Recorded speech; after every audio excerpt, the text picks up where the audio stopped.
దేశంలో దళిత క్రైస్తవులపై దాడులు జరుగుతున్నాయని all India Christian federation Peddapalli parliament ప్రాంత కోఆర్డినేటర్ పల్లె శాంతిరాజ్ అన్నారు. గోదావరికని ప్రెస్ క్లబ్లో ఏర్పాటు చేసిన మీడియా సమావేశంలో శాంతిరాజ్ మాట్లాడుతూ గత ప్రభుత్వాల మాదిరిగానే ఈ ప్రభుత్వం దళిత క్రైస్తవులకు కుల ప్రతిపాదన హోదా కల్పించడం లేదని పేర్కొన్నారు. గతంలో ఉన్న పలు కమిషన్లు సైతం దళిత క్రైస్తవులకు అనుకూలంగా ఉండేవని గుర్తు చేశారు. ఈ సందర్భంలో ఏమైతుంది, ఈ నేపథ్యంలో ఏమైతుందంటే దళిత క్రైస్తవులు చాలా నష్టపోతూ ఉన్నారు. ఉదాహరణకి ఈరోజు ఒక లా సెట్ నోటిఫికేషన్ వచ్చా ఉన్నది. అందులో 40% ఉన్నటువంటి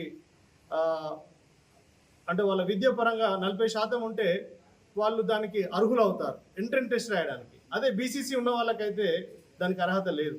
ఎందుకంటే వాళ్ళకి 45% ఉండాలి, లేదంటే 50% ఉండాలి. అంటే ఈరోజు దళిత క్రైస్తవులు కనీసం చదువుకోవడానికి కూడా అర్హత లేనటువంటి పరిస్థితి ఏర్పడతా ఉంది. చదువుకోవడమే కష్టతరం అయితే వాళ్ళు ఎట్లా అభివృద్ధి చెందగలుగుతారు? వారు ఎట్లా ఉన్నతమైన స్థాయిలోకి వెళ్ళగలుగుతారు?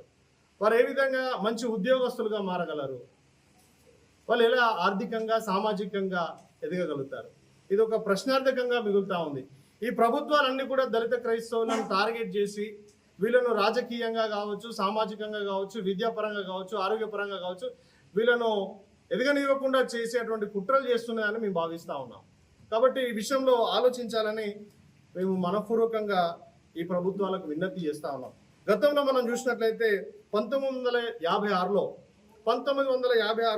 సిక్కు మతంలో ఉన్నటువంటి మా దళిత బిడ్డలకు ఆనాటి ప్రభుత్వాలు ఏం చేసినాయంటే రిజర్వేషన్ కల్పించింది. సిక్కు మతంలో చేరినటువంటి దళితులకు దళిత హోదా కల్పించింది. అలాగే 1990లో కూడా బౌద్ధ మతాన్ని స్వీకరించినటువంటి మా దళిత బిడ్డలకు వాళ్ళకు ఎస్సీ హోదా కల్పించింది.